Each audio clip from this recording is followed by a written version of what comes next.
Muy buenos días, mis amados hermanos, hermanas de Jesucristo la Roca, amada familia. Damos gracias a Dios por permitirnos saludarnos de esta manera.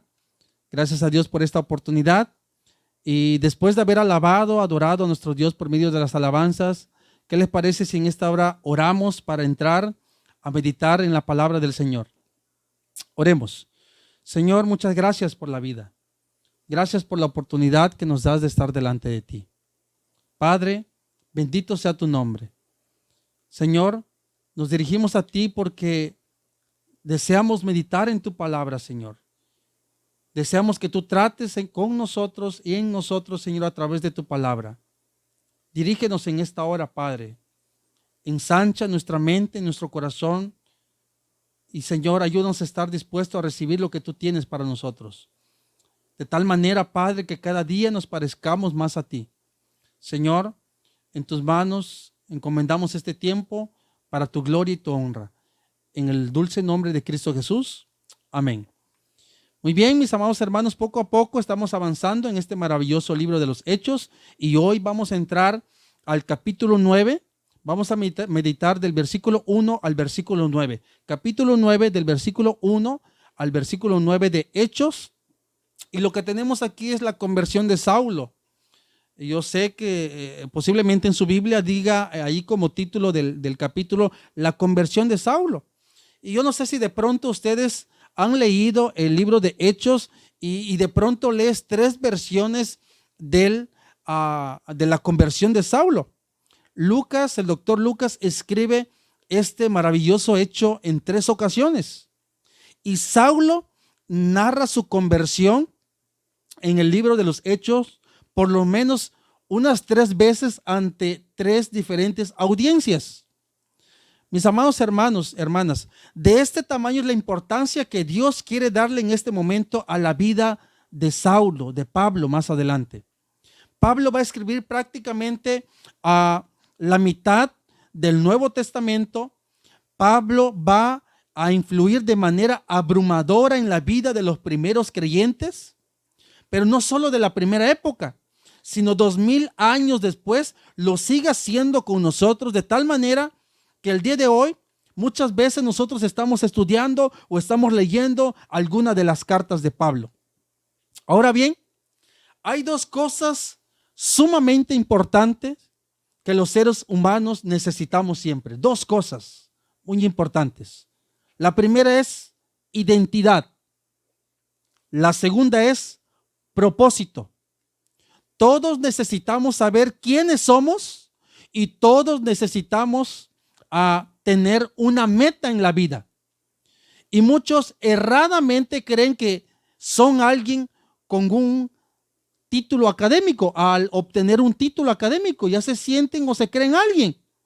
Y muchos lastimosamente buscan su identidad al tener una profesión y que los llamen a arquitectos, licenciados, ingenieros, etcétera, y creen que esto es una identidad. Nosotros vamos a conocer aquí en esta porción cómo poder tener una identidad a partir de esa identidad también tener un propósito, porque las cosas tienen que ser así. La identidad viene primero y el propósito viene después. Nosotros tenemos que entender que un martillo tiene que saber que es un martillo para saber para qué sirve. Si no, puede pensar toda su vida que es un destornillador y va a estar errado. Cuando logras encontrar tu identidad, el propósito se va a derivar de allí. Y es lo que nosotros vamos a comenzar a ver precisamente a través de la conversión de Saulo. Y vamos a enfocarnos en Saulo, a quien ya conocimos en el capítulo 7, versículo 8. Ustedes recuerdan que Saulo está presente cuando tomaron a Esteban. ¿Se acuerdan ustedes de este primer mártir? Lo sacan de la ciudad, lo llevan a un lugar y dicen el 7:58, echándole fuera de la ciudad, le apedrearon. Los testigos pusieron sus ropas a los pies de un joven que se llamaba Saulo. En este punto vamos a ver que Saulo ya tenía un puesto de autoridad dentro del Sanedrín. Saulo ya era alguien aquí, alguien como para supervisar esta ejecución, alguien como para estar al pendiente de lo que está ocurriendo.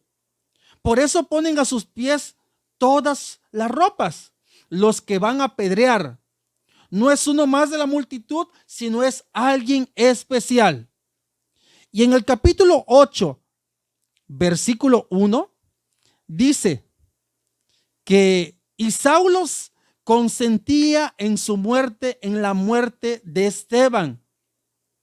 Y allí nos muestra un poquito del corazón, de lo que hay en el corazón de este hombre, de Saulo. Y como vimos hace algunas semanas, la palabra consentía del versículo 1 del capítulo 8 literalmente quiere decir que se deleitaba. Y no que se deleitaba en ver morir a alguien, sino que él creía que el cristianismo estaba deshonrando a Dios.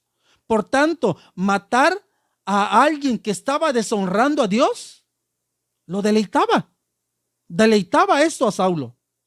No en la muerte de alguien en particular, sino en buscar la gloria de Dios. Es decir, Saulo era un hombre completamente apasionado. ¿Qué tan apasionado?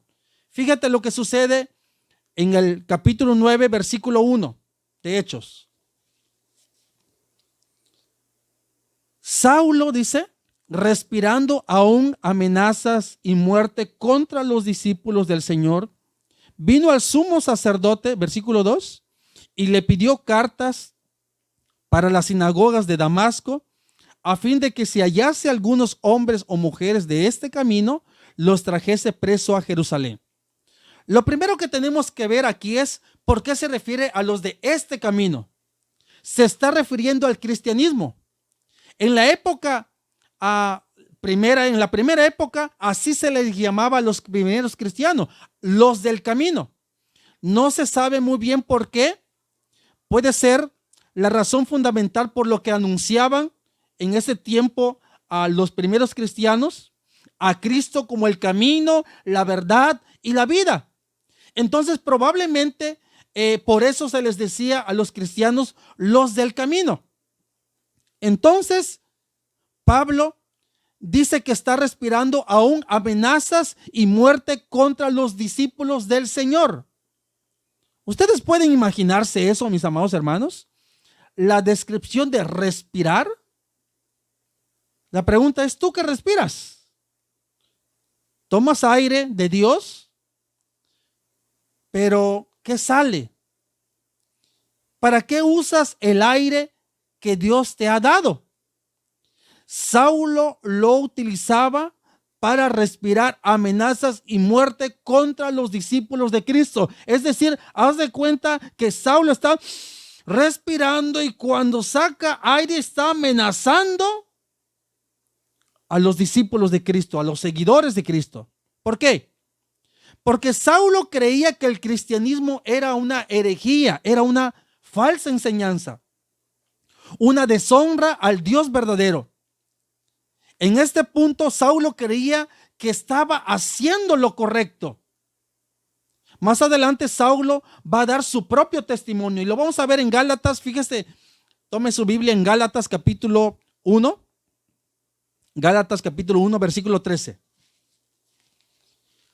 Gálatas 1, versículo 13 dice: ya habéis oído acerca de mi conducta en otro tiempo en el judaísmo. Pablo está haciendo referencia a lo que ahora estamos estudiando en Hechos capítulo 9, que perseguía sobremanera a la iglesia de Dios y la asolaba, versículo 14. Y en el judaísmo aventajaba a muchos de mis contemporáneos en mi nación, siendo mucho más celosos de las tradiciones de mis padres. Saulo era súper celoso de las tradiciones judaicas. Él, en Filipenses capítulo 3, Saulo va a hablar otra vez de su vida anterior, de cómo era antes de Cristo, y vamos a ver cómo dice en Filipenses capítulo 3, versículo 4. Filipenses 3, versículo 4 dice: aunque yo tengo también de qué confiar en la carne, Si alguno piensa de que tiene de qué confiar en la carne, yo más, dice. El discurso de Pablo allí en los Filipenses es, en pocas palabras, ¿alguien cree que tiene algo en sí mismo para poder confiar? Pues nadie tiene más que yo. Es lo que prácticamente está diciendo Saulo. Y versículo 5 de ese mismo capítulo. Circuncidado al 8º día, como lo mandaba la ley, del linaje de David, del linaje de Israel, de la tribu de Benjamín, hebreo de hebreos. Es decir, Saulo en su sangre, en su genealogía, era más puro que cualquiera que se decía ser hebreo. No tenía nada de qué avergonzarse en la carne en ese sentido. En cuanto a la ley, dice, fariseo. Los fariseos eran los radicales, los que cumplían la ley al máximo. Versículo 6. En cuanto al celo, porque podría decir ser fariseo, pero un fariseo light, solo por cumplir lo necesario, yo cumplo lo necesario y soy fariseo. Pero en cuanto al celo dice perseguidor de la iglesia, es decir, no era como los otros fariseos que podía escuchar una herejía y decía, bueno, está mal, pero no pasa nada, eso es todo, sino era perseguidor de esos que decían una falsa enseñanza. En cuanto a la justicia que es en la ley, ¿qué dice? Irreprensible. Nadie podía decirle, Saulo, hiciste esto mal que dice la ley. Nadie. Saulo prácticamente era perfecto, entre comillas. Entonces, si era perfecto, entre comillas, ¿cuál era el problema? El problema es que Saulo se está viendo en su propia luz. Y en nuestra propia luz todos somos una maravilla. En nuestra propia luz nos echamos porras y decimos cosas muy bonitas de nosotros. Por ejemplo, si usted lee el perfil en Facebook de alguien, va a decir que es muy amable, que es tierno, que es cariñoso, que es respetuoso, y se va a echar porras. Ante su propia luz, Saulo era lo que nosotros acabamos de leer, irreprensible. Ser perseguidor de la iglesia es un mérito ante la luz de Saulo, ante su propia luz. Ni siquiera es un hombre arrebatado. No salió a lo tonto, no salió a lo menso, sino que fue al sumo sacerdote a pedir cartas para autorización para traer presos a los cristianos a Jerusalén. Tiene todo bien planeado. Es un hombre que está buscando a agradar a Dios, pero de la manera equivocada. Es sincero, pero como lo hemos visto en otras semanas, pero está sinceramente también equivocado. Y ¿sabes que tú y yo podríamos también ser iguales? Cuando comenzamos a vernos nosotros en nuestra propia luz, podemos vernos como superiores a los demás. Por ejemplo, podemos decir, yo voy a la iglesia, yo sí soy cristiano, pero yo sí soy puntual, no como los demás. Yo sí traigo mi Biblia, no como los demás. Yo sí oro en todo tiempo, no como los demás. Y empiezo a catalogar y hacer una especie de estructura de escalafón en el que, por supuesto, yo soy por encima de todos. Y eso ocurre regularmente cuando nos estamos viendo en nuestra propia luz.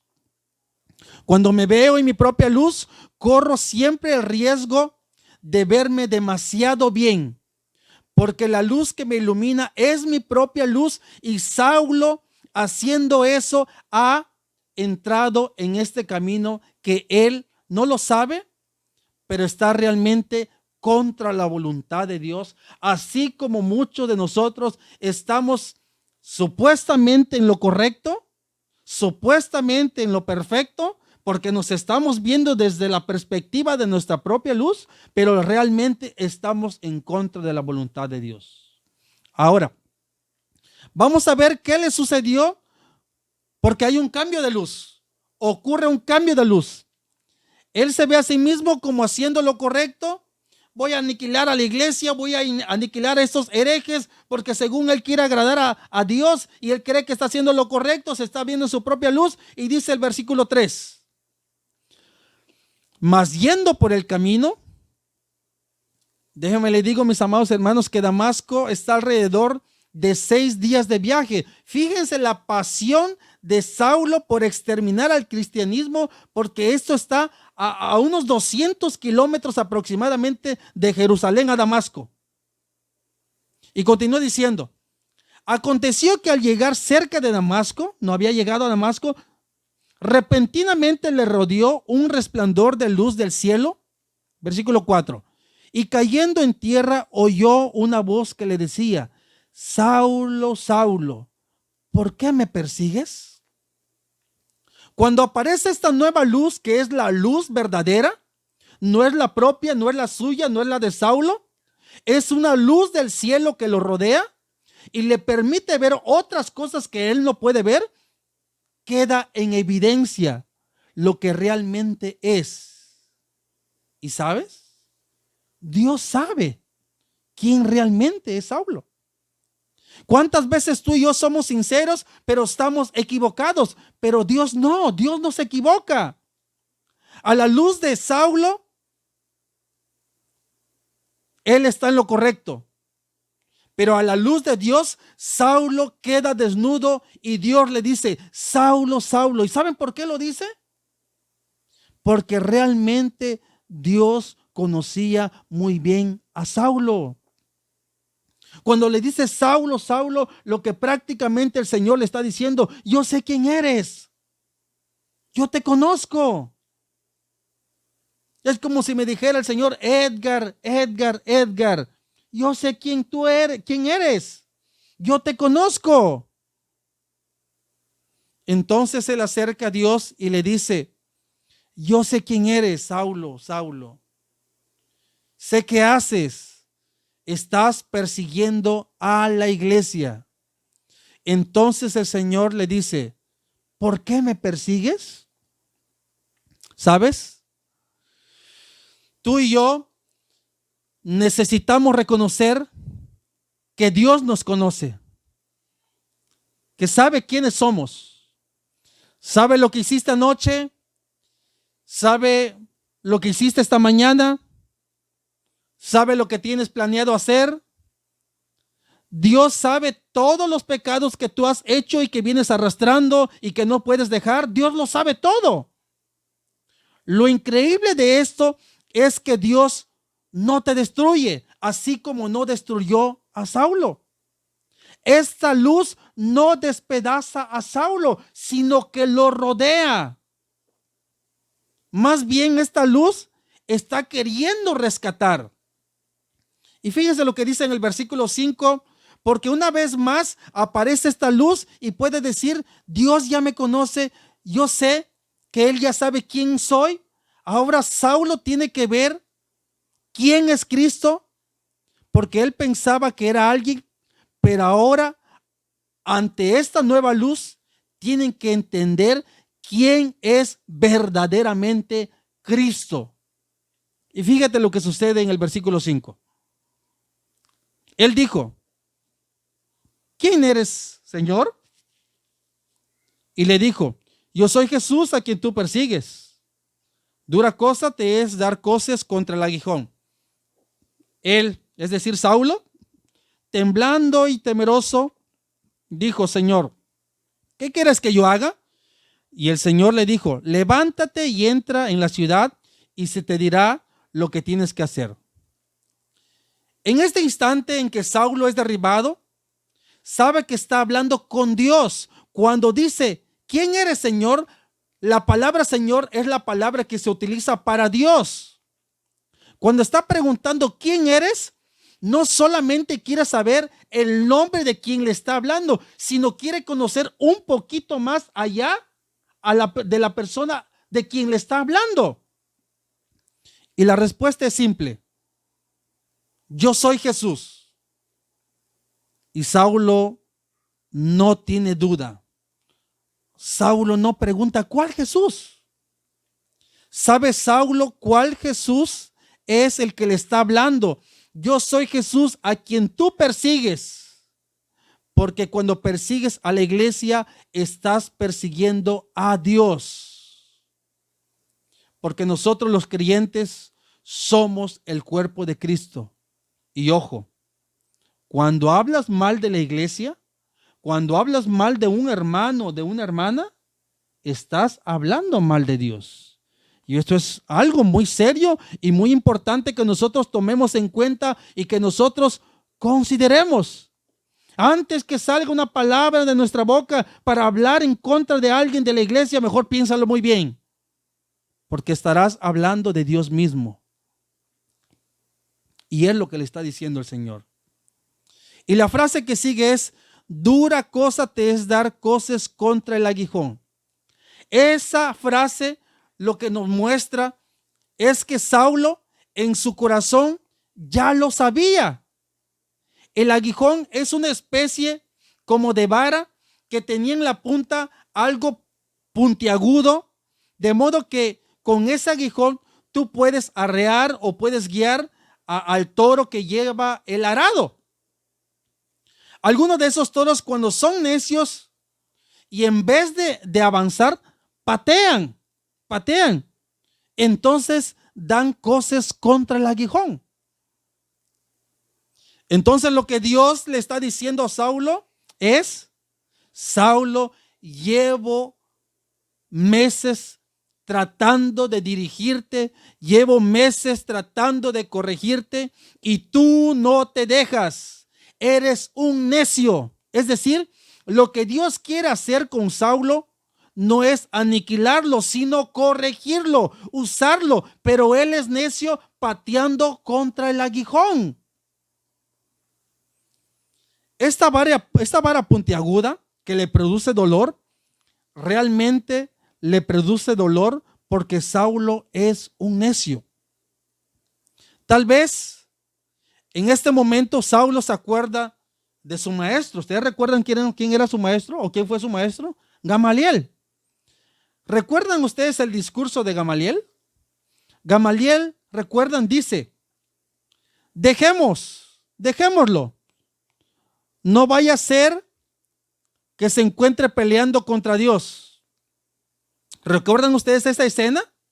Cuando vienen un grupo ahí del Sanedrín y se ponen ahí con Gamaliel y quieren arremeter contra los seguidores de Cristo, y Saulo les dice, y Gamaliel les dice: dejémoslos.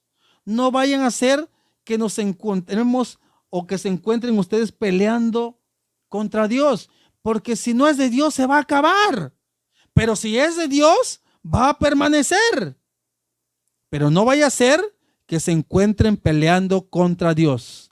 Saulo en esos momentos dice: he estado peleando contra Dios. Saulo en ese momento viene a la mente el discurso de su maestro y se da cuenta: he estado peleando contra Dios. ¿Y no les parece que ustedes y yo muchas veces hacemos lo mismo? ¿Somos necios? Dios nos muestra su verdad en su palabra una y otra vez. Tal vez en una predicación, tal vez en un consejo de tu pastor, su voluntad para tu vida, para cada área de tu vida, para tomar decisiones correctas, pero somos necios porque terminamos haciendo nuestra voluntad. Y nos encanta estar pateando contra el aguijón. Nos está doliendo, pero estamos pateando contra el aguijón porque somos necios. En vez de rectificar, en vez de obedecer, en vez de poner atención y hacer lo correcto. Muchas veces tú y yo actuamos de la misma manera. Somos necios. Verso 6. Temblando y temeroso dijo: Señor, ¿qué quieres que yo haga? Antes de poder preguntar ¿qué quieres que yo haga?, Saulo tuvo que entender quién es Jesús. ¿Te acuerdas de la primera pregunta? ¿Quién eres, Señor? Y no puede llegar a la segunda pregunta si no resuelve primero esta pregunta. Mientras más entiende quién es Jesús, más entiende quién es Él. ¿Y sabes? Nuestra identidad está ligada precisamente en entender quién es Cristo. No quiero ser irrespetuoso, pero por ejemplo, aquellos que piensan que somos un producto de la evolución, que somos un producto del azar, no tienen de dónde tomar una identidad. Al final de cuentas, puedes tomar o tratar de tomar una identidad de donde tú quieras.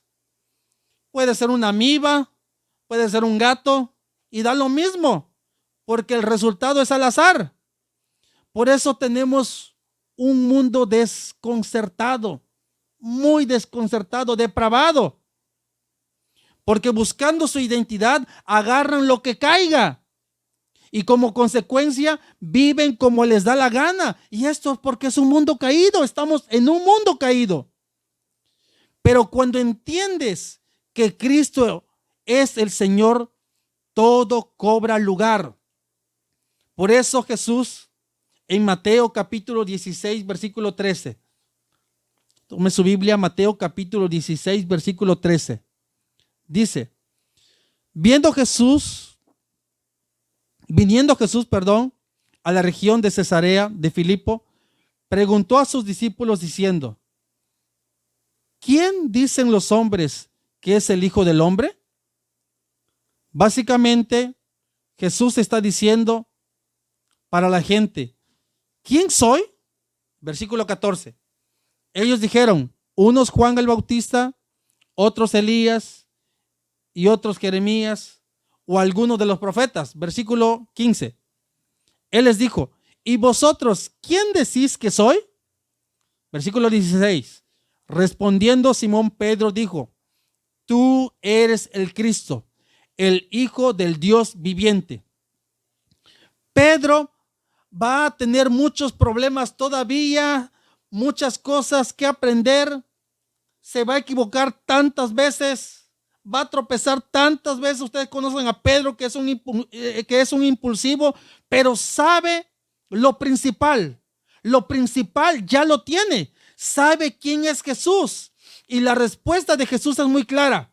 Versículo 17.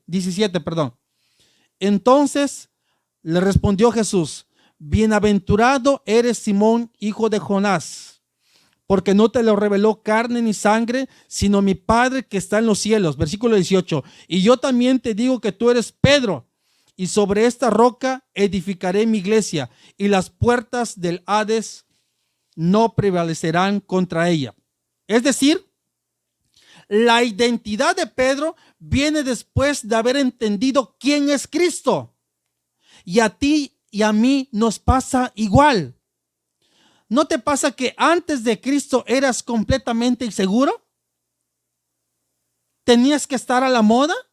Lo primero que venía lo agarrabas y te comparabas con uno y con otro. Debías tener lo último, lleno de complejos, lleno de traumas y lleno de inestabilidad. Ojo, esto no importa tu nivel económico, tu posición social. Esto se da en todos los niveles. Pero cuando vienes a Cristo puedes descansar, porque ya sé quién es Él. Ya sé quién es Cristo. Ya sé que me conoce y no tengo más que fingir. Ya no fingir más. Y Dios comienza a hacer una obra. Tal vez en tu vida el día de hoy hay áreas que están así: inseguro, temeroso, o te cuesta decidir. Hay mucha incertidumbre en tu vida. Dios está haciendo una obra. Y esta obra está directamente relacionada en entender quién es Cristo. Dios quiere que tú entiendas quién es su Hijo. Aquel que fue a la cruz por ti. Aquel que murió por ti. Pero también aquel que resucitó por ti. Y tú necesitas entender quién es Cristo.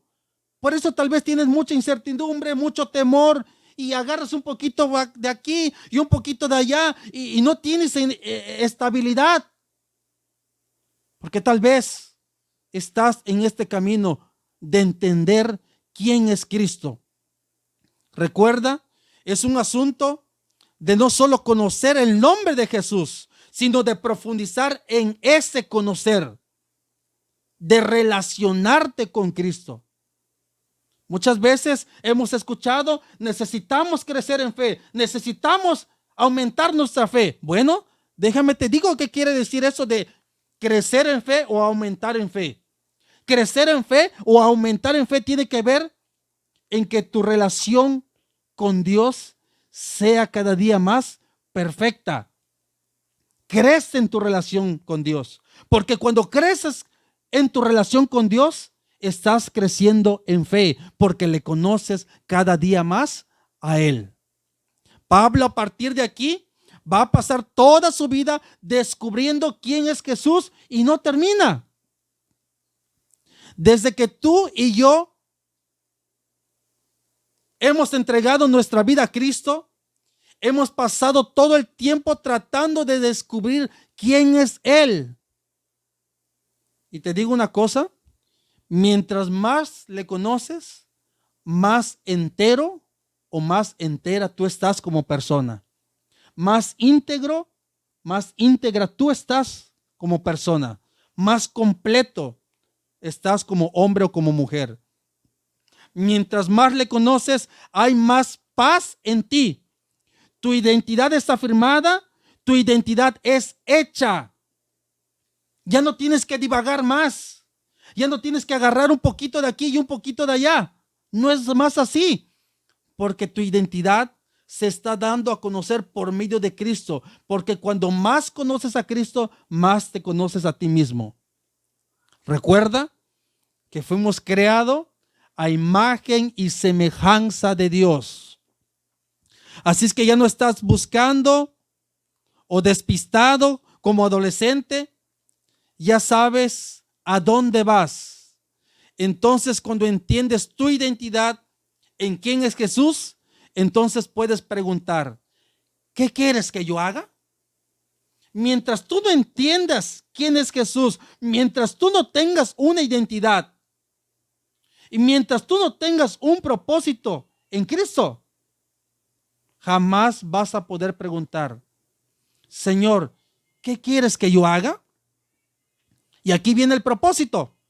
Una vez que tu identidad es asumida, puede haber un propósito, una dirección.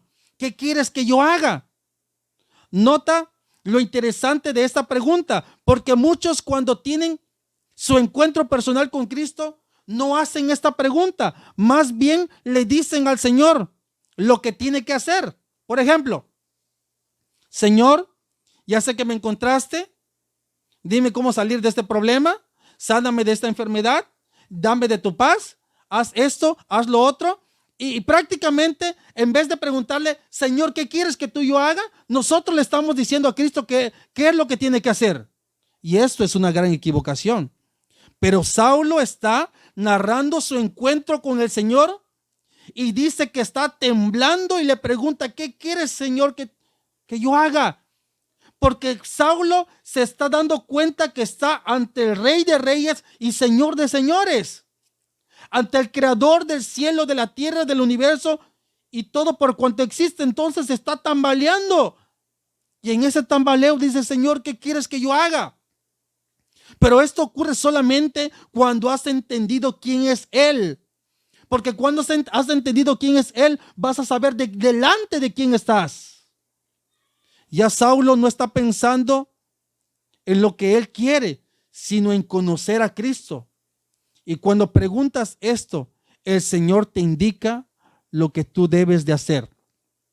Y el Señor le dijo, levántate, entra a la ciudad y se te dirá lo que debes hacer.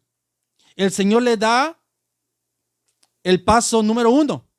Y cuando hayas hecho el paso número 1, te voy a dar el paso número 2. Y el paso 1 es comenzar a ser movido en fe y en obediencia.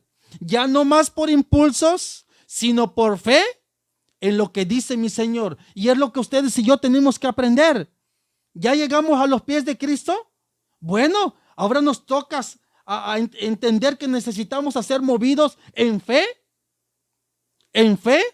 y no más por impulsos, en obedecer a Dios, en obedecer su palabra. Versículo 7. Y los hombres que iban con Saulo se pararon atónitos, oyendo a la verdad la voz, mas sin ver a nadie. Más adelante, Pablo va a narrar que Jesús habló en hebreo con él, y probablemente los que iban con él no hablaban hebreo, y dice que oyeron algo así como algo así más o menos, pero no entendieron nada, posiblemente porque no hablaban hebreo. Versículo 8. Entonces Saulo se levantó de tierra y abriendo los ojos no veía a nadie. Así que llevándole por la mano le metieron en Damasco. Versículo 9. Donde estuvo 3 días sin ver y no comió ni bebió.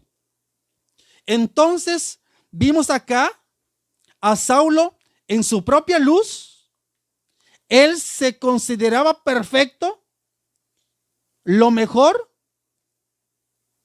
A la luz de Cristo, él encuentra o se da cuenta que él es un perseguidor más, que él es un enemigo de Dios.